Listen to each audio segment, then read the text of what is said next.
So before we start, as Zoe was saying, I just wanted to briefly introduce DiSC. So Designers in Space Community is an initiative to advocate for the strategic use of design within the space sector. And in the end, our mission is to help transform the space sector by bringing more coherent, user-centered, and sustainable design practices. And in the end, we want to create positive and transformational products and services that bring real value to the users and do it in a way that is de-risked and fast to get to the market, which is, as we know, is critical in this industry. And as a community, we sort of bring together all creative profiles and space professionals who share interest in space and believe in the strategic role of design. So this is our second online event actually, but last year we had some offline events. You can see some of our lovely colleagues there in Barcelona on the left on the Service Design Days, giving a presentation to designers about space and how they can benefit from space technologies in their work. And we're also at IAC in Paris, the International Astronautical Congress, which is the biggest conference in the space industry, as we know. And over there, we were talking about design to space professionals. So the goal in the end is to include both sides in the conversation. And connected with that, our mission is to bring together designers and space professionals to create opportunities for new projects and collaborations also. And related with this, in our newsletter that we will share in a minute, you can actually see some of our recent job openings. So if looking for jobs in the sector, you should definitely subscribe and check that out. We also promote and want to increase the visibility of the value of design. We want to share knowledge, wins, and mistakes within the community in events like the one that we're having right now, and hopefully create some sort of thought leadership both within the space and design domains. And in line with this goal of, as we were saying, establishing thought leadership, we also have a Medium. So if you want to know more about us, we are regularly publishing articles, case studies, reflections. And we also wanted to share that if you want to contribute to the Medium, we are really open for it and we are always looking for contributions. And so if you want to create this kind of content, you have a case study, some project that you're working on, that you've worked on, we would love to know more and love for you to share with us. And also it could be anything from, strategic design, service design to more UX, UI, user research projects. So we're open to sort of like the broader design domain as a whole. So please reach out if you want to participate in this initiative and share your knowledge with us. And this is just one of the ways that you can get involved with us, but we have other ones here that we wanted to share so you can keep up with what's happening in our community. So we have the website, we have our LinkedIn, which is up to date, and you can find this sort of events where we'll share. We have the Medium that we just talked about. We also have a WhatsApp group that is, a WhatsApp group for all the members where there's an ongoing conversation about these topics, and you can just join and participate. And we also have our link there to a membership form. You have like a short form and then immediately, a few questions, and that will enable you to subscribe to our newsletter. And so these are just a few ways. I'll share this again at the end of the talk today so that you don't have to rush and just write everything. We'll have it at the end of the talk. And now, without further ado, I want to introduce our speaker today, Sana Sharma. So Sana is a co-founder and chief design officer at Aurelia Institute, a nonprofit space architecture R&D lab. She's also a designer and research affiliate at MIT's Space Exploration Initiative, SEI. With a background in physics, architecture, and human-centered design, Sana aims to highlight the human element in science and technology across disciplines and throughout her work. At SEI, Sana leads the Astronaut Ethnography Project, which is the one that she's going to introduce now, which uses design research to capture and distill the lived experiences of astronauts and cosmonauts and share them broadly with the next generation of space designers, engineers, and policymakers. At Aurelia, Sana leads brand, design strategy, and architectural design for the organization, and she also serves as a lead for Tesserae, the Space Habitat Project, a life-safe modular architecture pavilion that engages designers, engineers, and the general public with potential future visions of life in space. And so with that, I just wanted to thank Sana again for being here with us today and sharing her work. Sana and I studied together actually at Harvard's Business Graduate School of Design. So I'm like really, really excited to welcome you today. And with that, I'll share over the screen to you. Alrighty, thank you, Barbara, and thank you all for a really kind introduction, as well as for having me here today on this most auspicious of days in the space sector, so to speak, on May the 4th. My name is Sana. I will go ahead and pull up my slides so that y'all can see a little bit of what I am talking about here. Alrighty, how's that looking? All right, I'm getting some thumbs ups. That is great. All right. So as Barbara mentioned, my name is Sana. It's a pleasure to meet you all virtually. I am a co-founder and CDO at Aurelia Institute, as well as a researcher at MIT SEI, Space Exploration Initiative.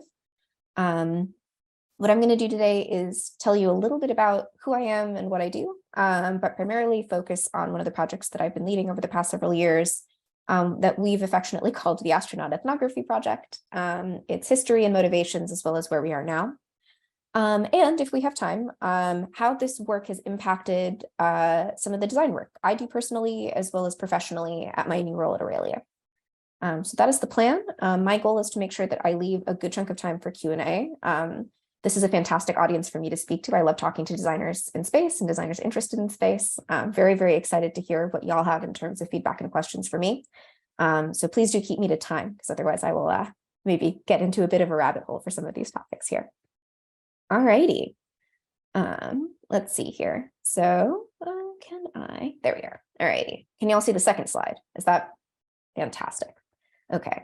The briefest of introductions about me, as Barbara mentioned, my background educationally was in physics and architecture, but I've been working in human-centered design for about the past 10 years and took a very circuitous path to space. I worked for Watson Health and IBM Research as a UX designer and researcher on their emerging technologies team, among others. So looking at machine learning applications for healthcare, quantum computing, and generative AI, as well as working at the Broad Institute of MIT and Harvard, essentially working on visualizing genomics data and essentially informing research platform UX design.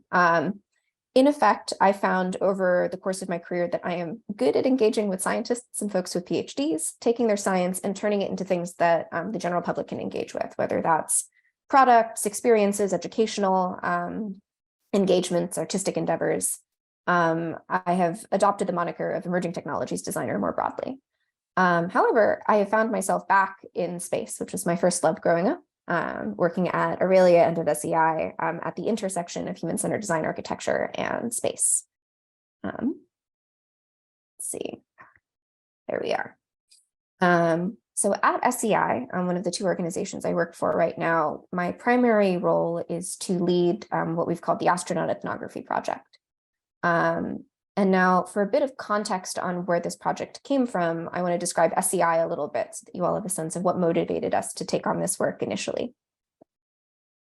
So SEI is, I think, for the past 7 years, an institute serving the broader MIT community in order to get involved in or get access to space. It has a twofold mission: democratizing access to space, as well as prototyping our artifacts of our sci-fi space future, some of which you can see here in terms of the work of the group overall. Given this impetus of prototyping artifacts for our sci-fi space future, myself and a few others at the organization were very interested in providing additional inspiration as well as worthy challenges for the designers and engineers who are really hungry to be working in this space. Where might we find the really rich opportunity areas that would seed the next generation of exciting engineering, design, policy work?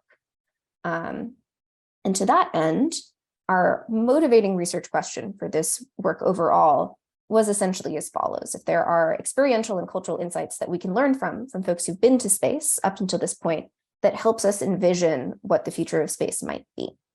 Now, we had sort of two different audiences here, as well as 2 different research methods that we used in terms of engaging with this project. So those audiences initially were twofold. First was our own sort of prototyping, sort of user research in order to inform the variety of projects that SEI supported throughout its work. But there was also a secondary community that we were really, really interested in engaging with, and that was the burgeoning and actually fairly diverse group of folks who study humans in space already. There's a fantastic amount of research out there right now in terms of psychology, behavioral science, bioastronautics, and increasingly some qualitative sociological, archaeological work associated with space. And we wanted to be able to take some of our research and engage with that audience as well at academic conferences like IAC, which is where we first sort of dipped our toe into the water in terms of bringing design research methodologies and engaging with this broader space. And so we developed essentially two methodologies research-wise that we wanted to use as this first research study. The first is maybe slightly old-fashioned, but I think was really, really worthwhile for us, grounded theory method that allowed us to essentially collect data and synthesize it simultaneously, essentially stress testing the connections we were finding inductively in the data itself. As well as, and I think this group probably is more familiar with your traditional design research methods in terms of identifying pain points, areas of opportunity, engaging in sort of generative research with individuals who have gone to space, whether they be astronauts, cosmonauts, or groups we've referred to as maybe spaceflight participants or commercial astronauts, folks not necessarily attached to any of the major agencies right now. Now, our initial study, we had 9 participants. And I think at some point, maybe I'll chat through sort of what recruitment looks like for research like this. It is a bit of a challenge. We were fairly lucky in order to find a reasonably diverse group of folks to talk to here. And that is a non-trivial challenge in space, given that the overwhelming majority of people who've been to space, which isn't a large number, have mostly been straight white men. From a few countries at this point. And so we were very interested in seeing if we could expand beyond that and had some luck in that. However, we chose to, when engaging with these folks, anonymize their participation and essentially present aggregated or synthesized findings overall. We did this for a couple reasons. The first is just how identifiable spacefaring humans are, given there have been so few of them, particularly if you're talking to a woman who's been to space. It's pretty easy to figure out who they are from the get-go.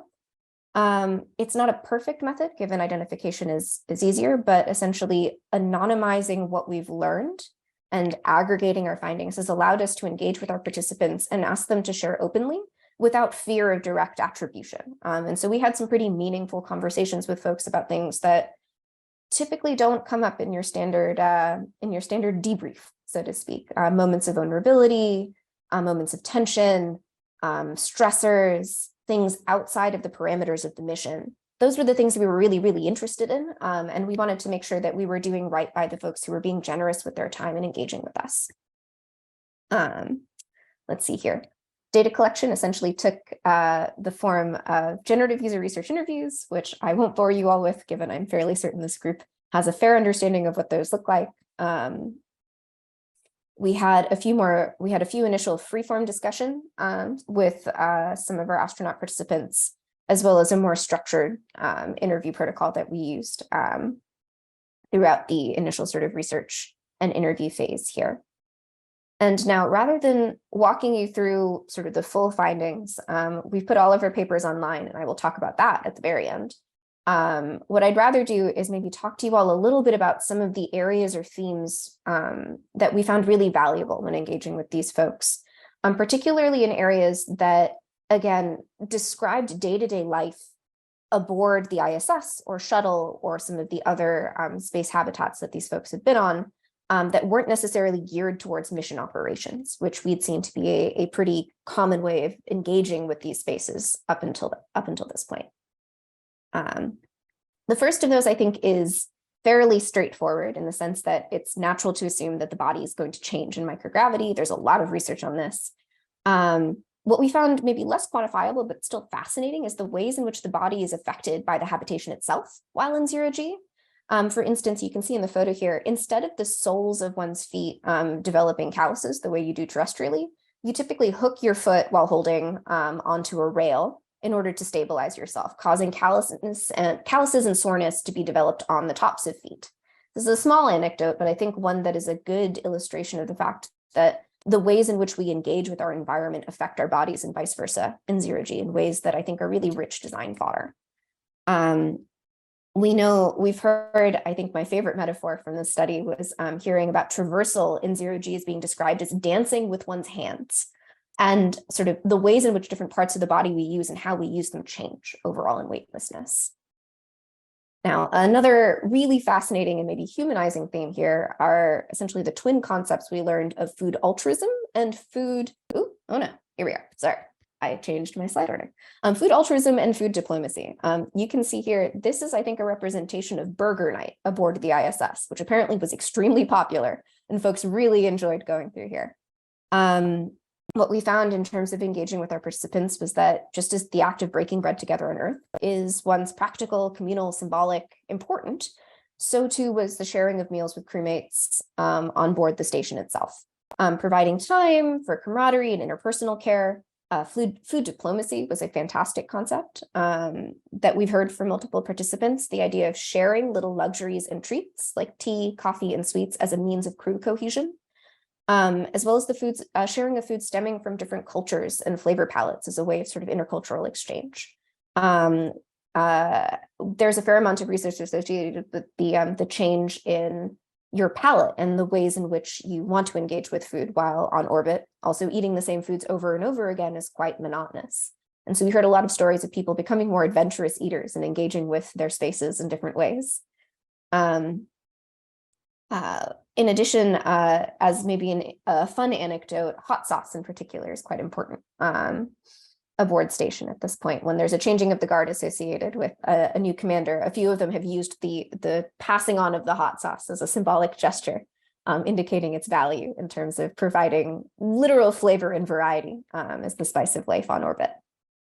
I will go back to this one. In terms of communication, I think some of the anecdotes and lessons that we've learned here were unexpected, but really meaningful to us. I think we'd heard one anecdote associated with a participant who essentially went several months without speaking their native tongue, given that they spoke a primary language that was neither English or Russian or Runglish, if you use that as the lingua franca aboard the ISS. And this individual, I think it took maybe re-engaging with the language during an experiment to realize just how lonely they were, or how much they missed being able to speak in that primary language, and the value of them having additional media or conversation with other folks in their mother tongue. And I think this has pretty interesting ramifications for how we think about long duration as well as long distance space travel. Sort of the productivity associated with a common language aboard the station is important, but we found very interesting ways in which folks engaged with language, would code switch depending on where they were in the station and how they were engaging with others as well. Maybe the last thing I'll mention here is really the value of a couple of different things. One was the value of creativity and improvisation in zero G. We heard a lot of stories about what we maybe would cheekily refer to as bootlegs, things that folks didn't have in space and they would build in space in order to have use of them. Tables were actually a common thing that folks would improvise. We've been told that essentially any surface that's sticky can be a table, and tables are really valuable. The importance of Velcro cannot be overstated, at least in the current state right now. But of particular significance was the dining table on the ISS, an object that was not originally included on the ISS, but was improvised by early crews in order to have that place to gather. In addition, we've seen folks develop zero-G baseball bats, impromptu scientific experiments, custom photography setups. Improvisation and creativity was often cited as a way for folks to feel human agency. Given that you're often going through scientific experiments and following a pretty rigorous set of procedures, having moments where you can be playful and creative and customize your environment turns out to be really valuable from a human agency perspective here.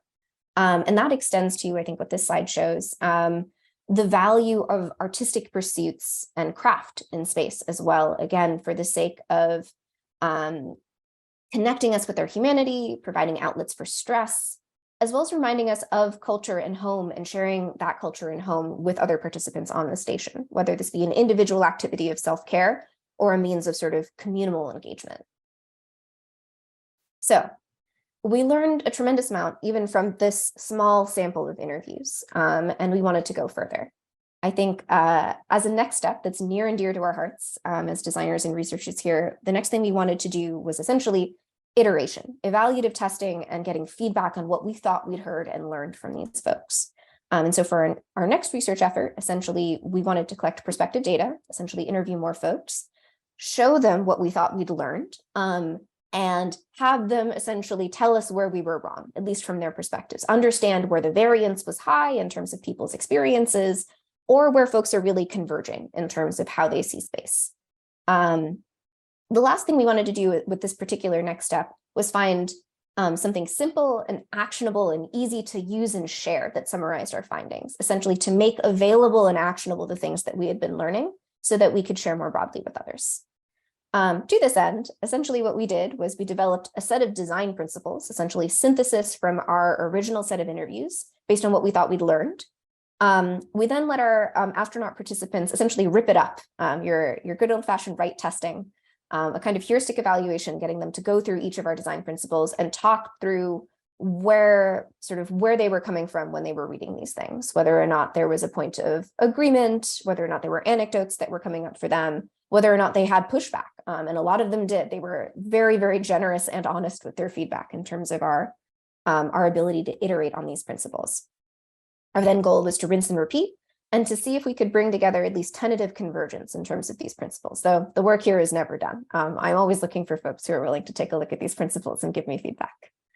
In the interest of time, I think I will hold off on maybe walking through an example of iteration and principle development, just because it's a bit of a process. But what I will say here is that essentially with each subsequent interview, we were able to take into account feedback, not only on the content, but as well as the presentation and the organization of our principles, in order to develop something that we hope would be easy to use and ingest as well as actionable. And I think those were our overall goals here. And we got some fantastic feedback from our participants here, as well as sort of new data, new anecdotes, new things to consider. We have our final design principles. They are online, and I will share a very easy to memorize link at the very end. So no need to sort of dig into this here. But essentially our final result was essentially this one pager effectively. We organized it into a series of 12 categories, each associated with an overall principle. And each principle either focused on sort of an individual senses, individual considerations, and then group and communal considerations. So we sort of broke them down into those three categories, focused in on the person or people themselves. We found that this was maybe an interesting way of categorization, given the other, and there are other fantastic resources out there from which this work has overlap, which I consider to be a good thing. We like to see triangulation in the qualitative world here. That typically focused on like program or activity. What are you doing? So rather than focusing on activity, we ended up focusing on the person themselves, their senses, and then the ways in which they engage with the world. Let's see. Yes, let's cover this here. In addition to the principles themselves, some of the feedback we received from our participants applied to the process of designing for space as a whole, as opposed to any of these individual categories. And we ended up consolidating them into things we call meta principles effectively here. And these I will talk to because I find them really interesting or sort of rich design fodder overall. Meta principle 1 was derived from conversations with participants about the ways in which astronauts were involved in the design process, including selection of items for personal use, positive collaboration experiences when it came to contributing to space design. It also stems from less positive descriptions of what were referred to as afterthoughts associated with space environments they experienced, as well as the challenges of unanticipated and unintended uses of spaces and objects while in orbit. Meta principle 2, I think, highlights something that I've talked about before, those really valuable moments of agency and creative innovation. Creative problem solving was connected with the idea of literally feeling more human while in space. Which mirrors findings, I think, in precedent work associated with the idea of meaningful work, which can help with the adaptation to space environments. Though I will say it's important to note here that one participant raised a substantial and really important caveat here, that the experience and the intent of the person improvising matters, as well as what they're creating, given the high stakes nature of space environments, how much a space tourist should be allowed to improvise in space, and whether there are ways to allow for safe improvisation or safe creativity. in these initial design of habitats, I think is a really interesting open question worth investigating. Meta principle 3 arose from 3 pairs of themes and their interactions, as identified by the majority of participants we interviewed for this particular study. Flexibility and preference were strongly suggested when we considered aspects of human life in space that vary considerably due to differences between people and mission needs.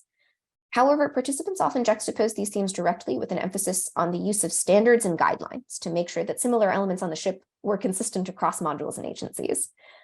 These themes all relate to a better understanding of the cycle of the space environment, as well as a need to account for the updating and maintenance of certain systems.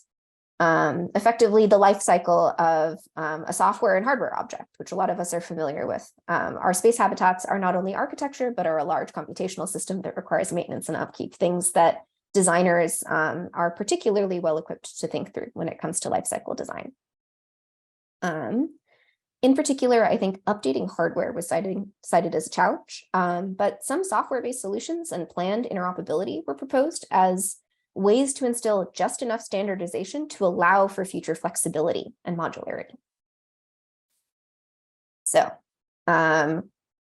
after being able to take what we learned, distill it, and provide essentially our vetted set of design principles, though again, that process is always ongoing, our next question associated with this involved access and accessibility.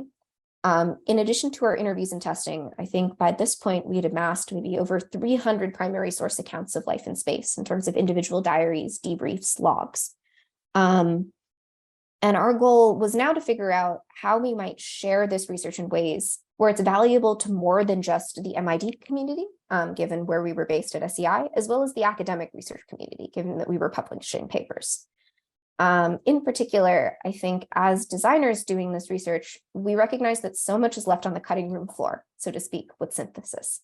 When it comes to those individual insights associated with some of our findings, being able to talk to folks about, again, if I can use an example, essentially taco night aboard the ISS, and the really rich design fodder that's in there if you're particularly interested in the rituals associated with food. Sometimes you lose the detail when amassing together some of this knowledge. How might we share what we consider to be really valuable design inspiration? What we then decided to do was, in short, take as much of our research as we could, given our IRB, and share it online. And there are some challenges and opportunities associated with that, which I might summarize and say really resemble a more traditional UX and web development challenge here. So I will breeze through this next portion. Essentially, my challenge here was to figure out how we centralize, how we curate, how we categorize, and how we share. Essentially, we had a couple different what I'd call data types, and they varied in terms of the amount of structure. We had our research, the papers themselves. We had our design principles that we wanted to share broadly as sort of actionable recommendations. We had these individual insights that we'd pulled from our primary source materials. And then we had the sources themselves, the true source of truth. So if you didn't necessarily want to trust what we were saying, we wanted to make sure that you could go back to the original source. How do we share all of that together? And so essentially we organized our sort of web platform into a couple of different sections: narratives showcasing our research work, principles showcasing those recommendations, insights, presenting the insights, as well as the sources themselves. I ended up taking on the design and development of this, as well as just enough evaluation to make sure that we could bootstrap this beta and present it in a way that hopefully would provide value to a couple of different audiences. And so we talked to a few different individuals in the guise of sort of an expert interview, educators, folks who work in the space industry and are learning about it, as well as an astronaut, in order to make sure that what we were presenting was sensitive to the needs and considerations of our primary, primary sources, effectively speaking here. To this end, I will cut it short a little bit just to make sure that we have enough time for questions. But version 1 of the site is live. We presented it at IAC 2022 this past September. It has a very short URL, lifeinspace.org. And if you're interested in any of the work that I've talked about thus far, in terms of the papers, the design principles, the sources, it is all on here as much as our ability to present it is. It's still early days in terms of data collection and collation. I am gradually adding additional insights, but the sources, narratives, and principles are all there right now, and we're going to continue growing and adding to this resource. The last thing I'll mention here is some learnings and next steps associated with this project. I think maybe the one that I'll call out in particular is users. Given in a lot of ways, I'm hoping that the folks on this call may actually be folks who benefit from a resource like this. And I'd love your feedback. Please do, I'll have my contact info at the end of this. I would love to hear your questions, comments, concerns, and suggestions. I'm always down for iteration. But I think we learned a lot from the evaluative sessions about who might benefit from this. I initially was designing for an audience similar to this one, which is my own personal bias, as well as folks in the engineering and space communities I know are hungry to understand a bit more holistically or humanly, essentially what the context they're building in. But an unexpected user group suggested by our astronaut participant in our evaluative testing here was astronauts themselves. The idea of institutional knowledge and memory is really important when it comes to training and going to space. And there are often moments where experienced or seasoned folks who have gone to space come and talk to folks who are prepping and ready to go. I was pitched essentially that a resource like this might be a good way of sharing and growing communal knowledge. We have not acted upon that suggestion yet, but I think it is a really, it's really worthwhile to mention that a lot of us derive value from this richer or more human-centered understanding of space, including the folks going to space themselves as they think about what their experiences are going to be like. All right. I think we're going to be pretty much out of time here, so I'm not going to talk too much about this here, but in addition to doing a lot of design research and qualitative human subjects research, I am a designer by training with an architecture and HCD background. I've talked a lot about pain points and opportunity areas. Some of my own work has been on art, craft, and human agency in space, as well as what an heirloom or agathonic design in space might look like. This is a traveler's painting kit for space that I've been fortunate enough to fly on a parabolic flight. My goal is essentially to bring ancient Indian textile arts, bandhani, which is a type of Indian tie-dye, and see the ways in which microgravity changes or creates interplay between the dye and fabric in order to create topographies of new worlds while in microgravity. Sort of what does it look like to build an art making tool specifically designed to capture the experience of zero-G? My current day job is at Aurelia Institute, which has three main focuses. We're a space architecture R&D lab. We are developing educational and outreach initiatives as part of our Aurelia Academy. And we're also developing and bootstrapping this year a nascent policy initiative moving forward.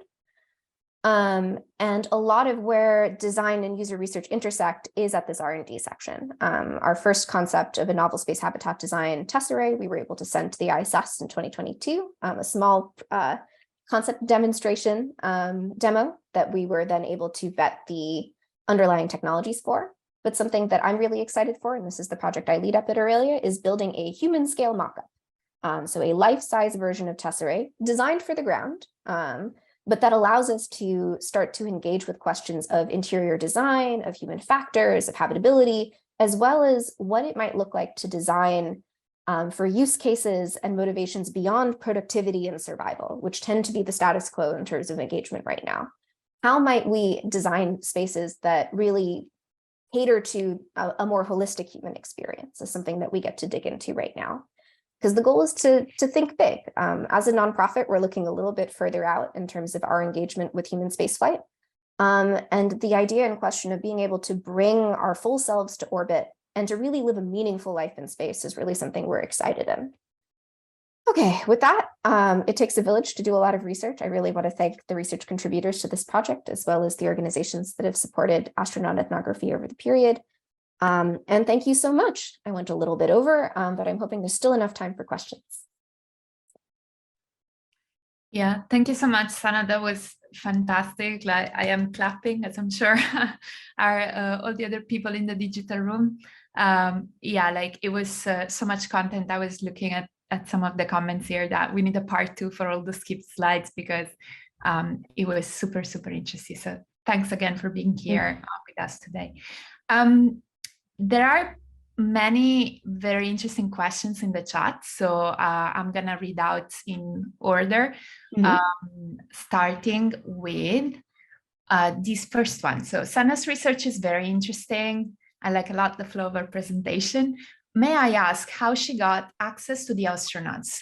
Did she get them to fill in consent forms, to get interviews with them and such formalities? That was actually one of my curiosities as well, because recruitment, you know, it's usually tricky, but in this case, maybe even a bit more, no? That is a fantastic question. And this is where I think things get hard. The ways I can speak to what has worked for us, though that comes with a fair amount of sort of confirmation bias on my end. I'm sure there are other sort of successful methods here. What I think we initially did was we engaged with 1 or 2 retired astronauts, folks who were no longer beholden maybe to the stringent restrictions associated with agency communications, and talked to them a little bit more freeform about the kinds of things we were interested in and the kinds of things SEI was doing overall. And that was essentially our foot in the door. Beyond that, we used, and we described this in our papers, what is sometimes referred to as snowball sampling, essentially asking for a referral from the folks we've talked to, if we've done our due diligence and done a good job with their interviews, if they know folks who might want to talk to us about these topics. And so that's how this essentially started and spread. Now, there are limitations to that, as well as like ways of introducing bias in terms of who we're engaging with, which we, you know, did our best to achieve or address at the very least. But I think the overall challenges, which may or may not be changing right now, is with regard to sort of the small sample size and the really strong skew in terms of who you're talking to for space.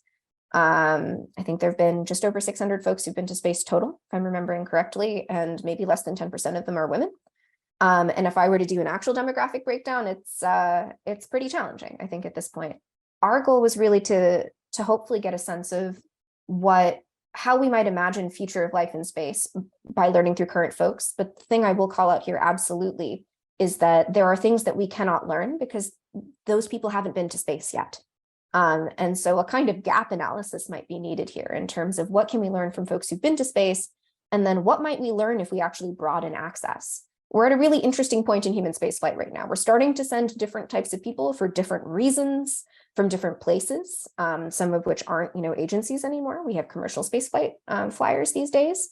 And so we're very interested to see how that might evolve and change over time. That's like a slight tangent, but I think those two ideas are related. Nice, nice. All right, then we have a question around the principles. Was there a specific class of principle that needed to be iterated on more? What are the most common mistakes ground people make about life in space? Ooh, the second half of that question, I would hesitate to generalize on, but for the first, I think, something we had a very interesting conversation about when doing iteration were areas where we got a lot of diverse different kinds of feedback, and then areas where folks were like very much in agreement in terms of what the challenges were. Where folks found the most agreement was on something we called, I think, object organization and storage, essentially space junk. How you keep your station clean, how you organize things. Everyone had the same 10 complaints, and they would list them off like clockwork. Where people varied the most, actually, which I found really, really fascinating, and I think is really worth digging into as a hybrid between some of the bioastronautics work as well as some of this design and conceptual work, was sensory experience. We would ask folks to think through not only what they remember seeing, but what they remember tasting, hearing, you know, using the full sensory experience to engage with their memories. And folks leaned into different senses depending on who they were and how they engaged with their time up there. And what we found was that people had a fair amount of varying opinion in terms of like what they found important, what they found uncomfortable, what they found exciting, you know, what actually came to mind. I think there's a lot of opportunity maybe in engaging in multisensory design, as well as the ways in which we might need to account for a larger variation of considerations or comforts or opinions when doing so. Nice. Yeah. Then we have one from Alex. I think it was still related to the principles. He asked why 12 categories? That's a great question. I think it shook out that way, if I'm honest. I don't think we were aiming for 12. I think we started off with 9, if I'm remembering correctly. And we found that a couple of categories broke into subsections effectively. Again, a lot of people had very clear and many, many things to say about the like social, interpersonal, and spatial engagement stuff. in ways that I think asked us to refactor and reconfigure the ways in which we were slicing and dicing these groupings. A full description of this is in the paper, though, if you're interested in sort of how we arrived at that. But it was not a set number. The one thing I will also say here is something that we were trying to do was find a way to present this information in a way that it could be easily shared and used. And so as much as I really wanted maybe 40 categories in order to dig into really the details of things, I think we also tried to limit ourselves to an actionable set that we could share easily with folks, that they could consume in sort of one sitting. Nice, amazing. Then we have one question around, I'm curious if you found any differences from your informants based on duration of time in space, size of space crew, nature of the mission, age of supporting technology on board. Yes, and this has been, I think, the in terms of future work, how to engage with this question is sort of topic number one on my mind. We definitely do see ways in which some of these identifying features stratify, and something we're pursuing right now is trying to find ways to talk about that and present those findings in a way that still sort of protects our participants, given the small sample size and the idea of not being able to identify them. Let me see if I can describe an example of this. I think size of space crew is really interesting here. We've talked with folks who are up in groups of 3, and then we've talked with folks who are up in like areas about as big as like 6 to 9 in terms of the total number of crews. And the ways in which they describe their time is different. Typically, we found correlations between size of crew and length of time. And the kinds of stories we hear about interpersonal relationships in larger groups are a little bit meatier, a little bit more communal. There's also actual sort of physical impacts, at least in terms of the larger crews on the ISS. We had folks talk to us about CO2 bubbles that would form effectively when they had large gatherings in different spaces, and starting to feel a little bit lightheaded when folks were gathered together. So there was actually physical impact associated with large groups of people gathering together. Now, how we disseminate and share some of this stuff, I think, is tricky. Just given that we are still figuring out, and I think we're soliciting some feedback from our original participants about how much we can share about their experiences and how much we can stratify while still sort of giving them the sort of respect and privacy that they deserve. It's a great question. Yes, indeed. There are so many great questions. Keep them coming. We still have 15 minutes to talk through these. We have one from Stefan. Thank you for sharing the research and your work. How is the ethnographic research and the actionable design principle received in the engineering worlds? That's a great question. And one to say that I have been fairly privileged to engage with designers, engineers, research scientists, folks in general who are really, really interested in understanding the human experience of space. And so I personally have found a very meaningful collaboration with folks who don't necessarily work with these backgrounds or this kind of research, but are interested in some of our findings.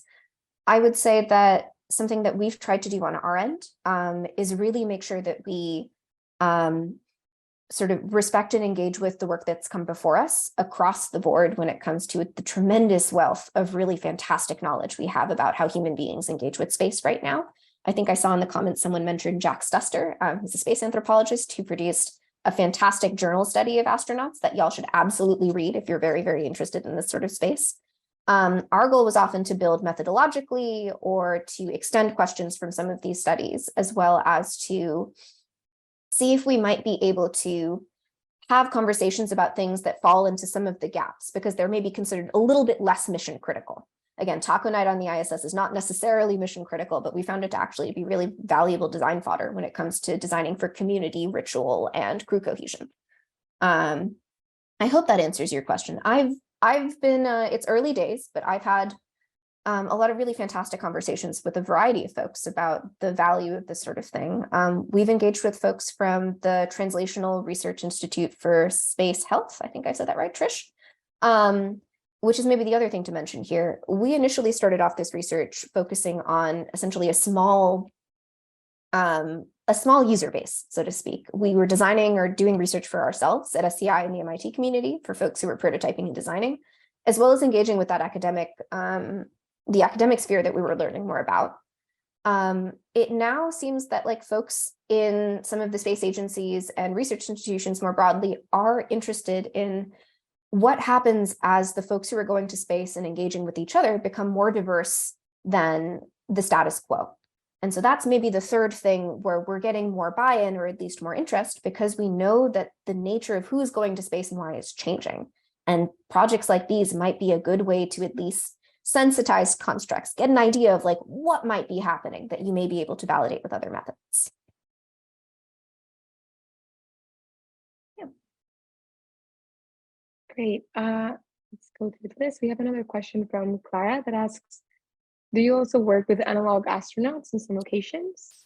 This is the one thing I cut from this presentation because it was already too long. It's a great question. We are interested in analog engagements. I think an overall question for us to ask is, what is true of what we'd call isolated, confined, and extreme environments overall? And then what is true about space? And what does that Venn diagram look like effectively? How might we learn from different groups of people and find trends? Privilege of being the human subjects researcher accompanying SEI's first analog space mission. We went to Svalbard, Norway in the Arctic and spent a couple of weeks out there. The researchers themselves were learning to deploy their science in the field using the surface out in Svalbard as an analog for off-planet. And my goal was to learn from them. And so we've started to dip our toe into our own analog research. And I think we are currently thinking through in what ways we'd want to run a kind of comparative study in order to understand, again, the intersection of those two spaces. Great question. I think similar to that comparison, another question that Justin shared was, well, first of all, super interesting results, he says. Thanks for the talk. Have you compared your results, as you mentioned before, to those from Stutzer's journal studies? Yes, we have absolutely been digging into Stutzer's journals. And some of the individual insights that he does a fantastic job of cataloging at the back of those reports are things that we will include in some of the insights that we present on the Astronaut Ethnography website. Again, I would strongly recommend a read. It is a fascinating and pretty in-depth look into what folks are experiencing on the ISS, at least at the time of his research and writing. I would say that something that we appreciated about Stutzer was his overall conclusion, given that in addition to the journal study, he'd done a lot of research on polar explorers, on Antarctic explorers, on deep sea and sort of transatlantic or Pacific voyagers. His understanding of sort of the paradigm shift or the mental model shift between survival and routine observations when it comes to designing and building for an environment like space. Early space design and development was very much about survival. How do we just keep folks alive? We're now at the point where we're designing for, this is still a really stressful and dangerous environment. We've gotten pretty good at building for it.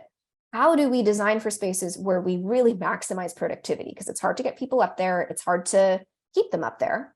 How do we make sure that we're getting what we need from a research perspective? How do we optimize for the mission? Something that we're really interested in is something that we're seeing with some of our more recent spacefaring individuals who we've talked to, particularly those outside of the agency space, is that they're going up for reasons outside of the mission paradigm. And so what happens, what's next after routine observations in terms of that paradigm shift? What are we designing for past routine observations if we are truly aiming for having larger and larger numbers of people engaging with space? Super interesting. Thank you, Sana. We have another here from Sia. I hope I'm pronouncing the name correctly. Mentioned that if you're not fortunate enough to have access to astronauts to participate in competitive research like me, are there any next specs cohorts you would recommend pursuing for recruitment? That's a fantastic question. My true and cop-out answer would be it depends on the research question in terms of what you're interested in. I think for the Arctic study that we had pursued, that we'd done data collection for last year, a lot of what we learned about, given the timescale of the study, given that it was weeks, not months, the relative, and I'll put myself in this category, the fact that we were all novice researchers in an analog or extreme environment meant that we learned a lot about adaptation and acclimatization, and that's sort of where we focused our learnings and research on. Also out there, we were able to engage with members of the community and talk to them about their experiences of calling an extreme environment home. And that was sort of an interesting counterpoint for us to learn from. You know, we had these new folks coming in, engaging with the space in one way, and then we had a more established group of folks who had a complex relationship, I think, with, you know, people seeing their home and their hometown as this sort of extreme environment. I think that sort of set what kinds of things we were able to learn from that group there. If you're interested in isolated, confined, and extreme environments, like I think engaging with folks who've lived on submarines or ships is a fantastic way to learn about a lot of this stuff. And a lot of that original research to design for space stemmed from some of those sort of military or industrial and shipping applications. I think engaging with communities who call places that people, you know, might consider extreme home is an interesting output, though being really careful about being respectful of engaging with that community without being extractive is really important. If you're really interested about the microgravity environment itself, there are some ways of sort of simulating or getting around some of that. So again, I think it depends on the question itself. I realize that's not necessarily as satisfying an answer, though. It's still a very good one. We have a similar related question from Harshal, who says, as a design student, how can we contribute without access to in-depth information and understanding of the problems? Are there any resources available to know where the interventions are required? Oh, Harshal, this is exactly the question I want to answer. Thank you for asking this question. I think from our end, our small contribution to this space has been essentially this website, lifeinspace.org, where we're trying to share as much of our research as possible. And I think I'm hoping that from a user research perspective, we can learn from y'all in terms of ways in which we can provide information in order to facilitate more folks with creative backgrounds engaging with space. I'd say beyond that, though, there is a wealth of work already out there if you're interested in digging into it. Let me actually make sure I read your question one more time to make sure I'm answering it correctly. Yes. So from the design side of things, there have been some fantastic books published by the space architecture community that I would highly recommend taking a look into. Let me see if I can remember the titles. Brent Sherwood's Out of This World is, I think, a fantastic primer on space architecture, as well as, oh shoot, I'm forgetting the name of Sandra's book. I will share it with the organizers, but I know there is an activities-based approach of understanding space station design from the early days through the ISS that I think does a really, really good job from a design perspective of outlining activities, programs, challenges, opportunities. There are a couple of these resources out there. Thank you, Barbara, for that link. And I will try to remember the title of the other book that's not coming to mind at the moment, but there are some resources out there, I'd say. Great, thank you. Yeah, if you can share with us, we'll definitely share them afterwards in the community. I just shared one link to the first book you mentioned. I think with that, we'll start closing it off. So thank you, Sana, so much for sharing all the research you've done. It's been really, really incredible. I think we can all agree on someone was saying it in the comments that we would love to have like more time and just like go into detail of like what appeared in every slide. It's been really, really great. So thank you so much for that. And I just want to leave it with the last slide to share with everyone here. As we were saying at the beginning, if anyone wants to get involved with the community, we'll hopefully keep having this sort of events in the future. So here are just some of the ways we mentioned: LinkedIn, the Medium, WhatsApp group, and the membership form for the newsletter. And with that, thank you everyone for coming. Thank you for the questions. Also, they have been really, really great and getting into the detail of what Sana shared. And the last thank you for Sana for your time and for sharing everything with us today. Thank you so much for having me. This has been an absolute pleasure. Thank you so much. Thank you all. Have a good evening. Thank you all. Bye.